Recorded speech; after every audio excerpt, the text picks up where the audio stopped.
আল্লাহ রাব্বুল আলামিন সঙ্গে সঙ্গে ওই কোরআন পড়নেওয়ালার সমস্ত গুনাহগাত আল্লাহ মাফ করে দেয়। সম্মানিত ভাইরা আমার, এই কোরআনের এমন মর্যাদা, এমন দাম, এই কোরআনের সম্পর্ক এই দুনিয়াতে যার সাথে হলো তার দাম বেড়ে গেল।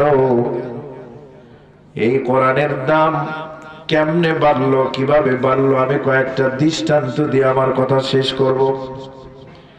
এই কোরআন যদি কাপড় নামের গিলাপের সঙ্গে যদি রাখা হয়, ওই 30 টাকা গজের কাপড়ের দাম বেড়ে যায় কিনা বলেন? বেড়ে যায়। আবার এই কোরআনের সঙ্গে যদি রেহাল রাখা হয়, কাঠের রেহাল, এই কাঠের টুকরার মর্যাদা বেড়ে যায়। এই কোরআন যে আলমারির ভিতরে রাখা হয়, সেই আলমারির মর্যাদা বেড়ে যায়। এই কোরআন যদি কোনো মানুষের সিনার ভিতরে এসে যায়, ওই মানুষটার দাম বেড়ে যায়।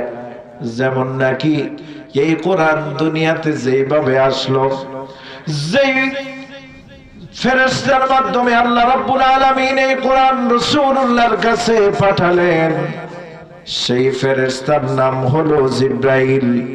এই জিবরাইল ফেরেশতার দাম কেমন বাড়লো? এই জিবরাইল ফেরেশতারে আল্লাহ রাব্বুল আলামিন সমস্ত ফেরেশতাদের সর্দার বানায়া দিল। কোরআন নিয়ে আসছে জিবরাইল। জিবরাইল কোরআন নিয়ে আসার কারণে আল্লাহ রাব্বুল আলামিন জিবরাইলকে সমস্ত ফেরেশতাদের লিডার বানায়া দিলেন। এই জিবরাইল যেই মাসে কোরআন নিয়ে আসলেন, সেই মাসের মর্যাদা বাড়ায় দিলেন। সেই মাসের নাম কি? রমজান মাস। এই কোরআন যেই রাতে নিয়ে আসলেন, সেই রাত শবে কদর, সেই রাতে একদম বাড়লো। এই কোরআন যেই পয়গম্বর নবীর কাছে আসলো, ওই নবীর দাম কেমন বাড়লো? ওই নবী শুধু নবী নয়, বরং এই নবীকে সব নবীদের নবী আল্লাহ বানায় দিল। কোরআনের কারণে আজকে কোরআনের মাদ্রাসা, কোরআনের এই মাহফিল আয়োজন, এই জামিয়া আরাবিয়া দারুল আজহার হাফিজিয়া মাদ্রাসা আপনাদের এলাকার জন্য নিয়ামত। সুবহানাল্লাহ। কেমন নিয়ামত? জিবরাইল একজন ফেরেশতা।